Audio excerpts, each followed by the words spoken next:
प्यारे विद्यार्थियों, साथियों, सभी को मेरा बहुत बहुत नमस्कार। आज हम फिर से 2 दिन बाद आप लोगों के साथ में हैं। 2 दिनों तक समय की कमी के कारण से हम आपके बीच में नहीं आ पाए, क्षमा चाहते इसके लिए आप लोगों से। अब आज जो हम चर्चा करने वाले हैं नगरीय बस्तियों की, ग्रामीण बस्तियों पर हमारा वीडियो बन चुका है, आप लोग देख लें, उसके प्रकारों से संबंधित है। उसके बाद जो है ये जो हम टॉपिक पढ़ रहे हैं आज, ये है भारत लोग और अर्थव्यवस्था जो पुस्तक है, इसका दूसरे अध्याय का ये टॉपिक है। और ये यहाँ पर आज ये दूसरा अध्याय हमारा हो जाएगा समाप्त। ठीक है, तो बने रहें आप लोग और लगे रहें, स्वस्थ रहें, मस्त रहें। चले शुरू करते हैं। अपने अध्ययन का जो बिंदु है वो है नगरीय बस्तियाँ। आप लोग जानते हैं हमारा भारत है और भारत में जनगणना 2011 के अनुसार जो भारत की जो नगरीय जनसंख्या है वो है 31.14%।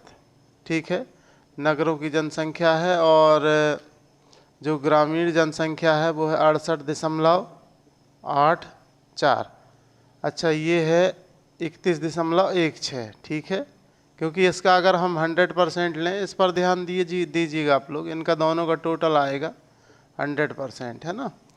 तो 68.84% है ग्रामीण जनसंख्या और 31.16% है नगरीय जनसंख्या। जैसे जैसे भारत का विकास होता चला गया, नगरों की जो आबादी है और नगरों की संख्या है वो लगातार बढ़ती रही। नगर क्या है, सुविधा का केंद्र है, तो लोगों की कुल मिला के आकर्षण का केंद्र रहे वो, कि लोग जो है जाकर उन क्षेत्रों में बसने लगे। ठीक है, तो यहाँ ज़्यादा इतना महत्वपूर्ण है नहीं है। इसके बाद अपन नगर बस्तियाँ किसे कहते हैं, नगरीय बस्तियाँ, ये समझ लेते हैं। नगरीय बस्तियाँ किसे कहते हैं?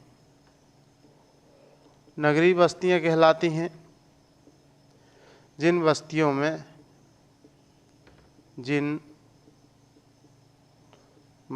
में अधिकांश लोग, अधिकांश व्यक्ति भी लिख सकते हैं आप लोग की जगह, या फिर लिख सकते हैं जिन बस्तियों में जनसंख्या का अधिकांश भाग,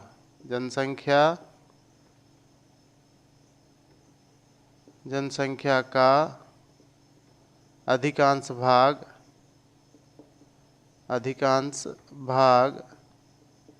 द्वितीयक, तृतीयक एवं चतुर्थक क्रियाकलाप में लगा होता है। लगा होता है को आप लिख सकते हैं संलग्न होता है। ठीक है, तो जिन बस्तियों में जनसंख्या का अधिकांश भाग किस में लगा रहता है, द्वितीयक, तृतीयक एवं चतुर्थक क्रियाकलाप में लगा हुआ होता है। क्रियाकलाप की जब चर्चा होगी तो द्वितीयक, तृतीयक, चतुर्थक हम बताएंगे। और प्राथमिक क्रियाकलाप जो होते हैं वो मुख्यतः ग्रामीण क्षेत्रों में किए जाते हैं। ठीक है, इसको हम लोग पढ़ चुके हैं। अब ये हो गया इसका अर्थ है। तो आपसे 2 नंबर के क्वेश्चन पूछा जाता है, नगरीय बस्तियां किसे कहते हैं, तो आप लिखेंगे वे बस्तियां जहां पे जनसंख्या का अधिकांश भाग द्वितीयक, तृतीयक एवं चतुर्थक क्रियाकलाप में लगा होता है, ऐसी बस्तियों को हम नगरीय बस्तियां कहते हैं। ठीक है, अब नगरीय बस्तियों का तो बात हो गई। इसके विकास की बात करें, अगर विकास की अवस्थाओं की बात करें, विकास की अवस्थाओं के आधार पर नगरीय बस्तियों को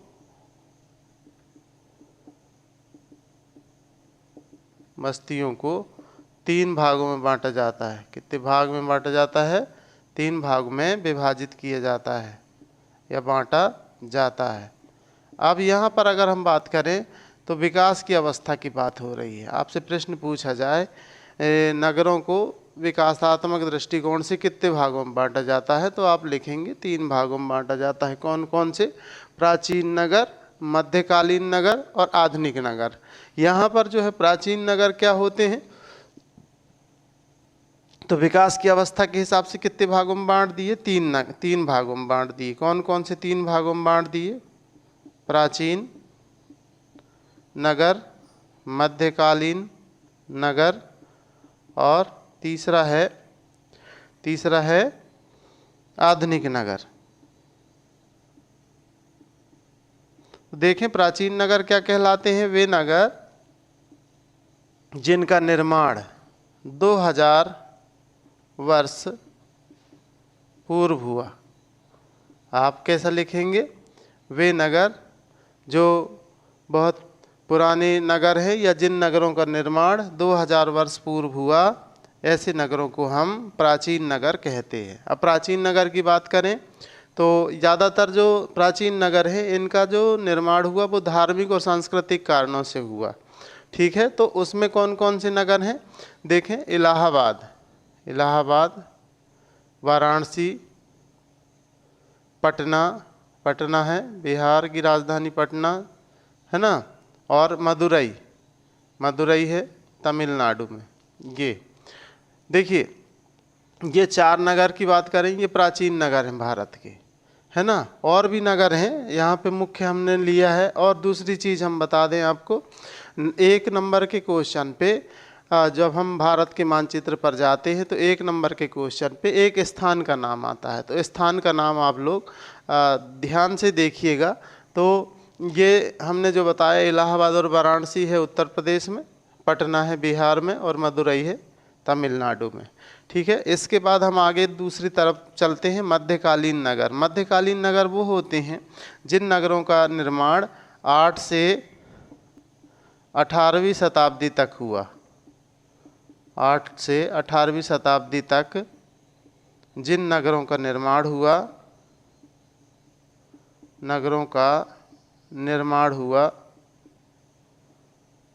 है ना, उन नगरों को मध्यकालीन नगर कहते हैं। अब मध्यकालीन नगर जो होते हैं इनका निर्माण की बात करें तो कौन सी शताब्दी में हुआ? 8 से 18वीं शताब्दी तक हुआ। 8 से 18वीं शताब्दी के बीच में, जैसे कि भारत में दिल्ली है जो भारत की राजधानी भी है वर्तमान समय में।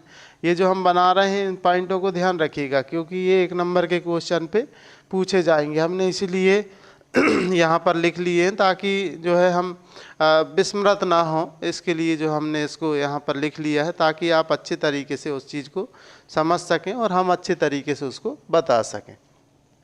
फिर हैदराबाद जो है, हैदराबाद किसकी राजधानी है? तेलंगाना की राजधानी है।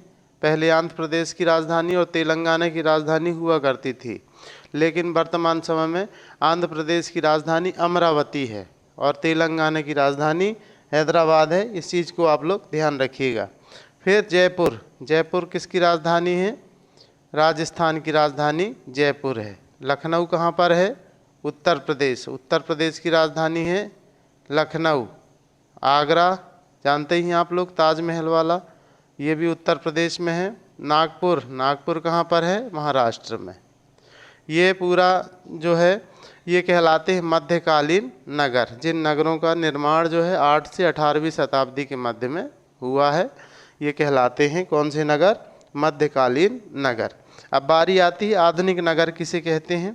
तो आधुनिक नगर वे होते हैं जब भारत में विदेशी आए मतलब अंग्रेज आए, फ्रांसीसी आए, डच आए, बहुत सारे जो भारतीय भूभाग में मतलब अपने इंडिया में बाहरी लोग जब भारत में आए तो उन्होंने जो है अपने हिसाब से ऐसे स्थानों को चुना जो क्या थे? बिल्कुल तटवर्ती क्षेत्र थे।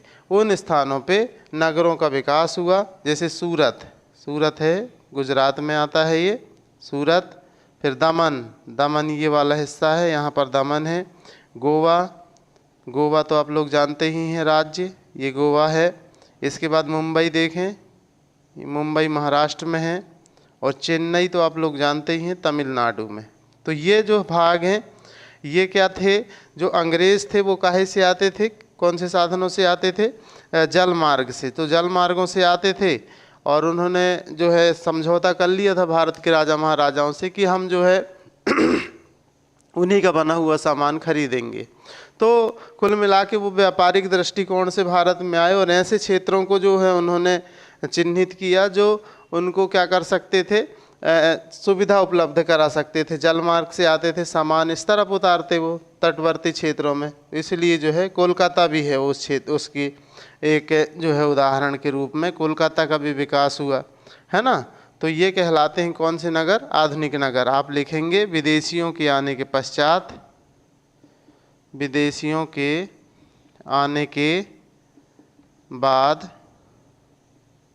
इन नगरों का, या जिन नगरों का निर्माण हुआ या जिन नगरों को बसाया गया उन्हें आधुनिक नगर कहते हैं। ये नगर जो है परिवहन के क्या थे? मिलन स्थल पर थे, जिन पर जो है व्यापार आसानी से किया जा सकता था। ठीक है, आप ऐसा लिख के, और ये हमने उदाहरण बताई दिए हैं, आप समझ लीजिए इसको। पूरा के पूरा ये हो गया अपना विकास के आधार पर नगरों के 3 भाग होते हैं: प्राचीन नगर, मध्यकालीन नगर और आधुनिक नगर। कौन से नगर? आधुनिक नगर। ठीक है, आधुनिक नगर जो है 17वीं शताब्दी के लगभग बाद में हुए, जब विदेशियों का भारत में आगमन हुआ। अब इसके बाद जो है एक क्वेश्चन आता है, देखिए यहाँ पर हमने बताया इसका अर्थ का, ये 2 नंबर का क्वेश्चन है। यहाँ पर हमने बताया जनगणना 2011 के अनुसार भारत की नगरीय जनसंख्या 31.16, ये 1 नंबर का क्वेश्चन है। 3 नंबर का क्वेश्चन ये है, विकासात्मक आधार पर नगरों को कितने भागों में बांटा जाता है। और 3-4 नंबर के क्वेश्चन पे ही आता है कार्यात्मक विभाजन। हालांकि वो बहुत सरल है और अभी वर्तमान समय में प्रश्न पत्रों में वो देखने को नहीं मिल रहा है, लेकिन संभावनाएं तो संभावनाएं होती हैं, इसलिए आप जो है उनको तैयार कर लेंगे। और तैयार क्या करना है, बहुत आसान है वो, और मतलब इसमें कुछ ज़्यादा रहता नहीं है बताने के लिए, बहुत आसान भाषा में आप उसको लिख सकते हैं। तो शुरुआत करते हैं प्रशासनिक नगर से। नगरों का कौन सा वर्गीकरण बता रहे हैं? कार्यात्मक वर्गीकरण। ठीक है, आप लोगों को हम लिख के इसलिए बता रहे हैं ताकि आप अपने नोट्स भी बना सकें। आपको उसके लिए थोड़ी सी मेहनत करनी पड़ेगी, कागज़ पेन ले लीजिए और बढ़िया से उसको लिखते जाइए। ठीक है, हम जो है बताते जाते हैं और आप उसको आसान भाषा में लिखते भी जाएंगे तो आपको बहुत आसान हो जाएगा। पहला है प्रशासनिक नगर। प्रशासनिक नगर, प्रशासनिक नगर कौन से कहलाते हैं? प्रशासनिक नगर कहलाते हैं वे नगर जो राज्यों की राजधानियां हैं, जहां से शासन के संचालन का काम किया जाता है। मतलब शासन की जो व्यवस्थाएं हैं वो किन क्षेत्रों से, किन नगरों से लागू होंगी? जो राज्य की राजधानी होगी। जैसे मध्य प्रदेश की अगर बात की जाए तो मध्य प्रदेश की राजधानी है भोपाल, ये प्रशासनिक नगर है। ठीक है, राजस्थान की राजधानी क्या है? जयपुर। भारत की राजधानी क्या है? नई दिल्ली। ठीक है ना। मतलब यहाँ पे महाराष्ट्र की राजधानी क्या है? मुंबई। गुजरात की राजधानी क्या है? गांधीनगर। ठीक है, और तमिलनाडु की राजधानी क्या है? चेन्नई। और केरल की राजधानी क्या है? तिरुवनंतपुरम। गोवा की राजधानी क्या है? पणजी। कर्नाटक की राजधानी बेंगलुरु। छत्तीसगढ़ की राजधानी रायपुर, है ना। उत्तर प्रदेश की राजधानी लखनऊ। बिहार की राजधानी पटना। झारखंड की राजधानी रांची। आंध्र प्रदेश की राजधानी अमरावती। तेलंगाना की राजधानी हैदराबाद, है ना। उड़ीसा की राजधानी भुवनेश्वर। तो कुल मिला के ये है कि जो राज्यों की जो राजधानियाँ होती हैं वो कहलाती हैं प्रशासनिक नगर, जिनसे भारत सरकार या किसी राज्य का संचालन किया जाता है। मतलब संपूर्ण प्रकार के प्रशासनिक कार्य उन क्षेत्रों से संपन्न कराए जाते हैं। अच्छा, एक बात और समझ लें आप लोग, जिसमें आप लोग कंफ्यूज नहीं होंगे कि कोई नगर है वो व्यापारिक नगर भी है, कोई नगर जो है वो औद्योगिक नगर भी है। तो एक नगर का नाम आपको व्यापारिक नगरों पे, जैसे अगर हम मुंबई की बात करें तो ये व्यापारिक नगर भी है, अगर मुंबई की बात करें तो ये परिवहन नगर भी है, मुंबई की बात करें तो ये औद्योगिक नगर भी है। तो कुल मिला के ये कन्फ्यूजन नहीं होना चाहिए आप लोगों की। सर ने अभी बताया था कि मुंबई जो है एक व्यापारिक नगर है, फिर बताने लगे कि मुंबई जो है एक परिवहन का नगर है। ठीक है, सबकी दशाएं अलग अलग हैं, बताते जाएंगे, समझिएगा, लेकिन एक नगर में अनेक विशेषताएं हो सकती हैं। तो प्रशासनिक नगर क्या होते हैं? इन प्रशासनिक नगर वे नगर होते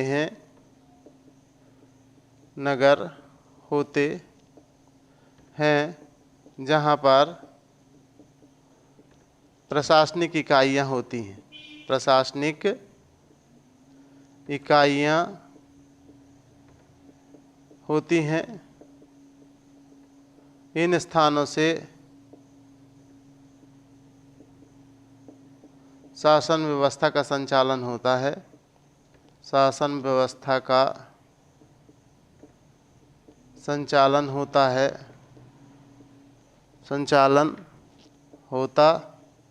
है। ठीक है, राज्यों की राजधानियों के नाम लिख देंगे आपको जो हमने बताए। दूसरा नगर है परिवहन नगर। परिवहन नगर वो होते हैं जो स्थल मार्ग है, जल मार्ग है, वायु मार्ग है, उनके मिलन स्थल पर होगा जो नगर, तो वो कहलाएगा कौन सा नगर? परिवहन नगर। जैसे अभी थोड़ी देर पहले ही मुंबई की बात हुई, तो मुंबई क्या है? परिवहन नगर है। परिवहन नगर किस तरीके से हुआ?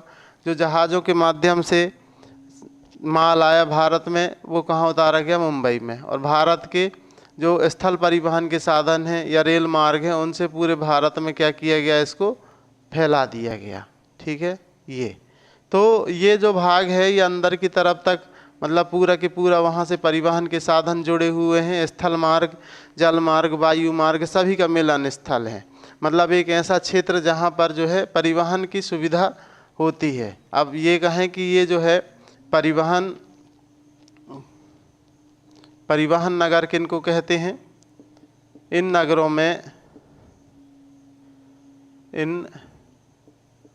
नगरों या इसको ऐसी भाषा में लिखें, स्थल मार्ग, जल मार्ग व वायु मार्ग की सुविधा के कारण अन्य क्षेत्रों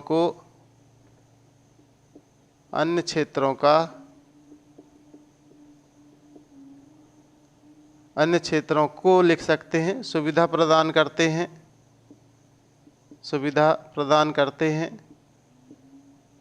हैं। इन नगरों को परिवहन नगर कहते हैं। मतलब परिवहन नगर सीधी सी भाषा में आप समझ लें कि जैसे कोई सामान है तो उस क्षेत्र से ले जाएंगे और उस क्षेत्र पर लाएंगे। परिवहन के साधन जो है वायु मार्ग होगा, स्थल मार्ग मतलब सड़क परिवहन, रेल परिवहन होगा, और जल मार्ग भी हो सकता है। तो ऐसे स्थान होते हैं जहाँ पर लोगों को आसानी से जो है वो किसी चीज़ को परिवहन कर सकते हैं। तो परिवहन नगर हैं कौन कौन से? कांडला बंदरगाह है ना, गुजरात में। कहाँ पर है? गुजरात में है कांडला बंदरगाह। ठीक है, कोचीन जो है इस तरफ में है, इसको अरब सागर की रानी भी कहा जाता है। विशाखापट्टनम, ठीक है, विशाखापट्टनम ये वाला भाग है। इटारसी अपने मध्य प्रदेश में है। अब ये नहीं कन्फ्यूज होना कि यहाँ तो जल मार्ग नहीं है, लेकिन फिर भी रेल मार्ग का और सड़क मार्ग का संकुल है ये। उत्तर से दक्षिण, पूर्व से पश्चिम जितनी भी रेलें आएंगी वो सभी इसी प्लेटफॉर्म से होकर गुजरती हैं। तो ये प्रमुख नगर है जहाँ से परिवहन की सुविधा उपलब्ध होती है। ठीक है, इसी तरीके से कटनी भी है। मध्य प्रदेश के 2 शहर का नाम है यहाँ पर। एक तो ये है कौन सा? इटारसी, और ये वाला भाग है कटनी। ठीक है, तो आप लोग समझ ही गए होंगे इसको। आगे की तरफ बढ़ते हैं। वाणिज्यिक नगर, कौन सा? वाणिज्यिक। पहला हो गया प्रशासनिक नगर, औद्योगिक नगर भूल गए। औद्योगिक नगर समझ लें जिन नगरों का विकास उद्योगों के कारण से हुआ। मतलब जैसे जमशेदजी टाटा ने जब जमशेदपुर में जो है उद्योग लगाया, तो उसके बाद उस नगर का क्या हुआ? निर्माण हुआ। तो भारत में ऐसे नगर हैं जैसे कि जिनका जो निर्माण हुआ वो उद्योगों के कारण से हुआ। तो आप लिखेंगे जिन नगरों का नगरों का विकास उद्योगों के विकास के साथ हुआ उन नगरों को औद्योगिक नगर कहते हैं। अब यहाँ पर देखें तो जैसे भिलाई है, भिलाई लोहा इस्पात कारखाना कहाँ पर है? छत्तीसगढ़ में है। कहाँ पर है? छत्तीसगढ़, भिलाई। तो भिलाई कौन सा नगर कहलाएगा? औद्योगिक नगर कहलाएगा। भिलाई छत्तीसगढ़ औद्योगिक नगर। मुंबई औद्योगिक नगर। जमशेदपुर पश्चिम बंगाल, ये औद्योगिक नगर। हुगली पश्चिम बंगाल औद्योगिक नगर। सेलम तमिलनाडु में श्री सेलम है, ये भी लोहा इस्पात कारखाना है यहाँ पर। तो इन नगरों का निर्माण जिनके मतलब इन नगरों के निर्माण का जो मुख्य आधार था वो उद्योग था। उद्योग बसाए गए और उससे जो है वहाँ पर जनसंख्या की बसाहट बढ़ी और धीरे धीरे करके सुविधा बढ़ी और इन नगरों में जो है इन नगरों का विकास उद्योगों के कारण हुआ है। ठीक है, तो औद्योगिक नगर हो गए। इसके बाद है अगला नगर वाणिज्यिक नगर। वाणिज्यिक या व्यापारिक नगर। तो वाणिज्यिक या व्यापारिक नगर जो होता है, आप फिर से वही बात समझेंगे कि जिनका जो है वाणिज्य या व्यापार के कारण से जिन नगरों का विकास हुआ उनको हम क्या कहते हैं? वाणिज्यिक नगर कहते हैं। वाणिज्य या व्यापार जो है, तो ये कौन कौन से नगर हैं? मुंबई, फिर मुंबई का नाम आ गया। ठीक है, कोलकाता का फिर नाम आ गया, ये परिवहन नगर भी है। फिर उसके बाद जो है सतना, मध्य प्रदेश में है सतना। कौन सा? सतना। सतना के बाद बेंगलुरु, कर्नाटक में बेंगलुरु है यहाँ पर। इसके बाद दिल्ली देख लिया आप लोग। चेन्नई, तमिलनाडु में चेन्नई है। और हैदराबाद मतलब फिर से तेलंगाना की बात हो गई। तो ये जो भाग हैं, ये जो नगर हैं, इनका विकास किसके कारण से हुआ? वाणिज्य व्यापार के जैसे किसी व्यक्ति को मान लीजिए की बात कपड़े की खरीदी करना है तो वो इन्हीं नगरों पे जाएगा। व्यापारिक क्षेत्र है ये और इनमें जो है बहुत अच्छे उनको कपड़े मिलेंगे। सिर्फ उसकी बात नहीं है, अनेक प्रकार की चीज़ें, अनेक प्रकार की वस्त्र या अनेक प्रकार के जो है संबंधित किसी भी संबंध में अगर आप देखें तो हर एक क्षेत्र का व्यापार इन नगरों में अधिक है। इसके कारण से इनको हम वाणिज्यिक या व्यापारिक नगर कहते हैं। अब आगे की तरफ हम बढ़ते हैं। खनन नगर। खनन नगर कौन से होते हैं? जिन नगरों का विकास खनन की क्रिया के कारण से होता है। जैसे कि बिहार का जो भाग है, बिहार का कौन सा भाग है? ये छोटा नागपुर का पठार, इसको खनिज की थैली कहते, खनिज का आश्चर्य कहते हैं। तो यहाँ पर जो है झरिया, बोकारो, रानीगंज, ऐसे बहुत सारी खाने हैं, खनन का कार्य किया जाता है। खनन किसको कहते हैं? जिससे को ज़मीन से खोद कर निकाला जाए जिस चीज़ को, जैसे कि कोयला है या लोहा है। तो अगर खनन की बात करें तो ऊपर से भी निकाल लेते, जैसे रेत है तो वो भी खनन में ही आता है, लेकिन वो खुली खदानें होती हैं और अमीन अंदर से निकालते हैं। उसको अपन पढ़ेंगे डिटेल से खनन को। तो खनन किसको कहते हैं? जो जिसका कार्य जो है खोद, जिस अयस्क को या जिस भी वस्तु को खोद कर निकाला जाता है वो खनन का कार्य कहलाता है। ठीक है, तो खनन के कारण से जिन नगरों का विकास हुआ वो नगर थे रानीगंज। कौन सा? रानीगंज है पश्चिम बंगाल में। इसके बाद झरिया है झारखंड में। और डिगबोई है असम में। और सिंगरौली अपने मध्य प्रदेश में है। इसको मध्य प्रदेश की ऊर्जा राजधानी भी कहते हैं, याद रखिएगा। मध्य प्रदेश की ऊर्जा राजधानी कौन सी है? सिंगरौली है। फिर इसके बाद जो है आगे की तरफ अपन बढ़ें। खनन नगर समझ गए। आप सीधी सी बात लिखेंगे, जिन नगरों का विकास खनन के या खनन कार्यों के फलस्वरूप हुआ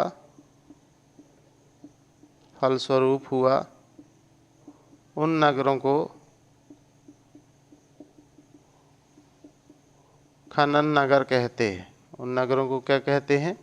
खनन नगर कहते हैं। एग्जाम्पल में हमने बता दिए, नगरों के नाम आप लिख दीजिएगा। फिर इसके बाद खनन नगर के बाद है गैरीसन नगर, गैरीसन नगर। गैरीसन नगर वे नगर होते हैं जहां पर सैनिकों को प्रशिक्षण दिया जाता है। सैनिकों को प्रशिक्षण देने का काम जिन नगरों में किया जाता है ना, या फिर इनको छावनी नगर भी कहते हैं। ये क्वेश्चन 2 नंबर के क्वेश्चन में अलग से आता है। छावनी नगर या गैरीसन नगर किसे कहते हैं समझाइए। तो आप लिखेंगे जिन नगरों में सैनिकों को या जिन नगरों में सैनिकों को प्रशिक्षण देने का काम किया जाता है, ऐसे नगरों को हम गैरीसन या छावनी नगर कहते हैं। ये जो है प्रमुख छावनियाँ होती हैं जहाँ पर सेना का प्रशिक्षण दिया जाता है। ठीक है, आप लिख लेंगे, हाँ लिख ही लेंगे। इन नगरों या वे नगर जहाँ पर सैनिक छावनी या प्रशिक्षण का, सैनिकों को ही लिखेंगे है ना, सैनिक प्रशिक्षण का कार्य, सैनिक प्रशिक्षण के संस्थान होते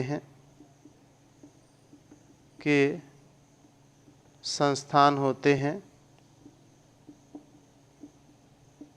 उन नगरों को गैरीसन नगर कहते हैं। गैरीसन नगर कहते हैं। उदाहरण हमने बता दिया, उनको लिख लीजिएगा। ठीक है, तो समझ में आ ही रहा होगा। इसमें ज़्यादा कोई खास डिटेल होती नहीं है। मतलब ये है कि जिन नगरों का विकास जिनके कारण से हुआ, बस वही उसका जो है नाम उसी पर पड़ गया। तो आप लोग ध्यान रखिएगा। तो हम लोगों ने चर्चा कर लिया गैरीसन नगर तक। गैरीसन नगर के बाद है अगले नगर पर हम आगे बढ़ते हैं, है ना। आप लोग तैयारी करते रहिए, जो हम बता रहे हैं पॉइंट इनको ध्यान रखिएगा। और दूसरी चीज़ जो नक्शे में भर रहे हैं इसको भी ध्यान रखिएगा। 1 नंबर का क्वेश्चन यहाँ से क्लियर होता है ना। इसलिए जो है उस चीज़ को ध्यान दें। कभी भी कोई भी नगरों को पूछा जा सकता है, हालांकि बहुत ज़्यादा इतना डिटेल में नहीं पूछा जाता है। मुख्य मुख्य नगर ही पूछ लेते हैं, जैसे कि मुंबई है ना, चेन्नई है, कलकत्ता है, नई दिल्ली है, भोपाल है ना, जयपुर है राजस्थान की राजधानी। पर फिर भी हमें एक भूगोल के विद्यार्थी होने के कारण से ये सब चीज़ों का ज्ञान तो होना जरूरी है। गैरीसन नगर के बाद है धार्मिक और सांस्कृतिक नगर। धार्मिक व सांस्कृतिक नगर। आप जानते हैं कि भारत में ज़्यादातर जो नगर हैं वो कौन से नगर हैं, मतलब जिन नगरों में, देखिए हमारे भारत में धार्मिक विविधता एक भारत की विशेषता भी है। और भारत में जो है धर्म का बहुत बड़ा महत्वपूर्ण स्थान है। धर्म को अलग करके जीवन से हम देख नहीं सकते हैं। ठीक है, ज़्यादातर धर्म मानने वाले लोग हैं हमारे भारत में। और आप लिखेंगे जिन नगरों का विकास धार्मिक कारणों से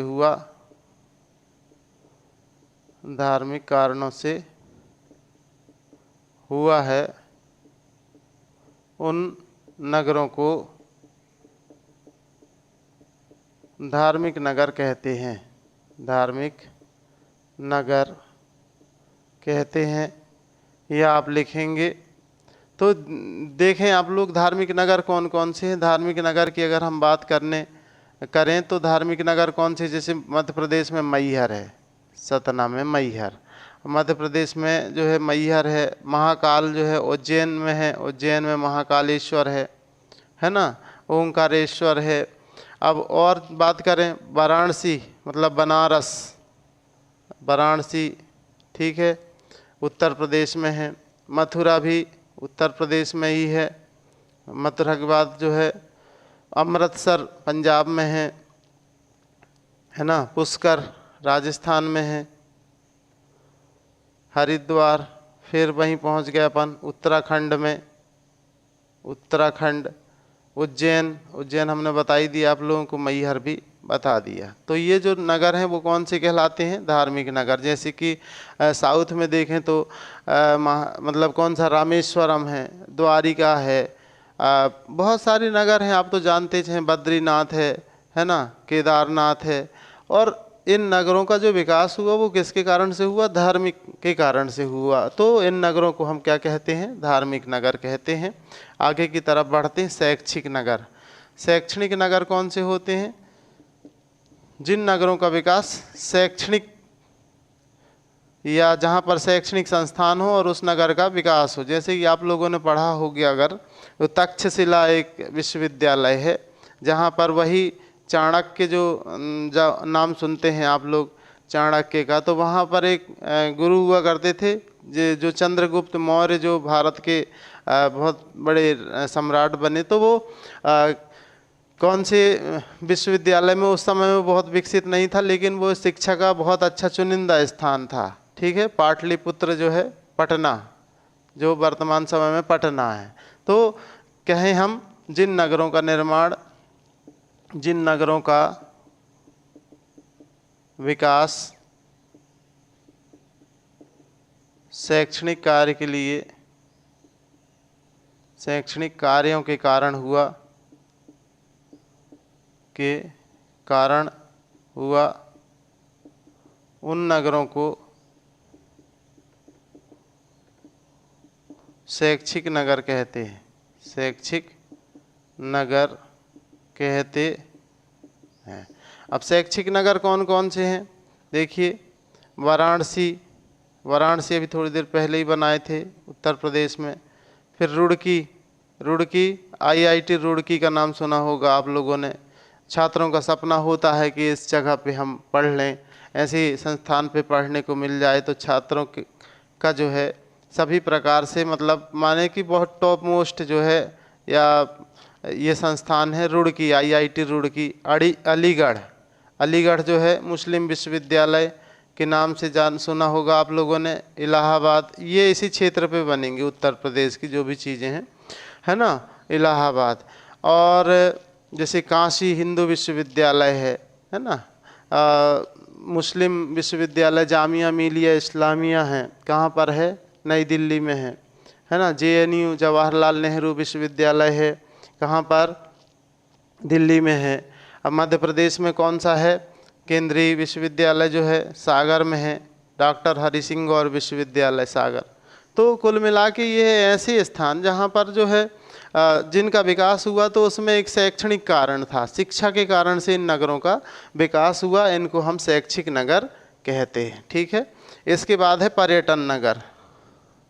पर्यटन तो आप समझ ही गए होंगे, जहाँ पर लोग घूमने फिरने जाते हैं मज़े लेने के लिए, हिल स्टेशन वगैरह। तो ऐसे नगर जो है वो पर्यटन नगर। अब सीधी सी बात है, हम लिखेंगे कैसे?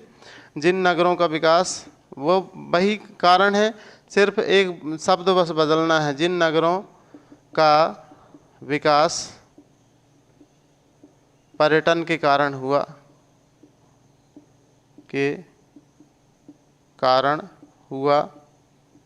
उन नगरों को पर्यटन नगर कहते हैं। अब इसको अपन देख सकते हैं, पर्यटन मतलब घूमने कहाँ कहाँ जाते हैं लोग। वे प्राकृतिक स्थान जो सौंदर्य का अद्भुत, मतलब जहाँ पर सुंदरता हो, पहाड़ियाँ हो, बर्फ़ हो, लोग जो है घूमने के लिए जाएं, ऐसी जगह। तो वे प्राकृतिक स्थल, है ना, धार्मिक स्थल जहाँ पर लोग घूमने जाते हैं, है ना, ऐतिहासिक स्थल जैसे झांसी वगैरह है, तो ये एक ऐतिहासिक स्थल है। तो ऐसी जगहों पे लोग क्या करते हैं? घूमने जाते हैं। अब आप इसको कैसे लिख सकते हैं? पर्यटन नगर वे प्राकृतिक सौंदर्य के केंद्र होते हैं, धार्मिक स्थल होते हैं, ऐतिहासिक नगर होते हैं, जहाँ पर लोग जो है घूमने के लिए जाते हैं, उन्हें हम पर्यटन नगर कहते हैं। इन नगरों का विकास पर्यटन के फलस्वरूप हुआ है, ऐसा आप लोग लिख सकते हैं। इसके बाद जो है पर्यटन नगर कौन कौन से हैं? तो पर्यटन नगर की तरफ हम नज़र दौड़ाएं। नैनीताल, तालों में ताल, बाकी सब तलैया गाना भी है, देखेंगे आप लोग। तो नैनीताल, मसूरी, ठीक है। फिर शिमला भी यहीं पर है। ये सब ठंडे क्षेत्र हैं, नैनीताल, मसूरी, शिमला। पचमढ़ी तो अपने मध्य प्रदेश में है, सतपुड़ा पहाड़ियों पर, है ना। माउंट आबू राजस्थान। फिर उटकमंड मतलब ऊटी तमिलनाडु में है। ये हो गए कौन से नगर? जो है पर्यटन नगर, जहाँ पर लोग किसके लिए जाते हैं? घूमने फिरने के लिए जाते हैं। ठीक, ये हो गए पर्यटन नगर। ये सभी चीज़ें हम पढ़ चुके। अब आप लोग जो है अपने नोट्स बना लीजिएगा, उसमें लिख लीजिएगा। बहुत आसान है विषय वस्तु। बस इसको देखिए, विकास के आधार पर 3 भाग होते, प्राचीन, मध्यकालीन और आधुनिक। ठीक है। और नगरीय बस्तियों का कार्यात्मक वर्गीकरण लिखे तो उसमें जो है आप परिवहन नगर, खनन नगर, शैक्षिक नगर, प्रशासनिक नगर, औद्योगिक नगर, व्यापारिक नगर, ये आप लोग लिख लेंगे। ठीक है। तो आज यहीं तक अपनी क्लास है। बहुत बहुत धन्यवाद आप लोगों को।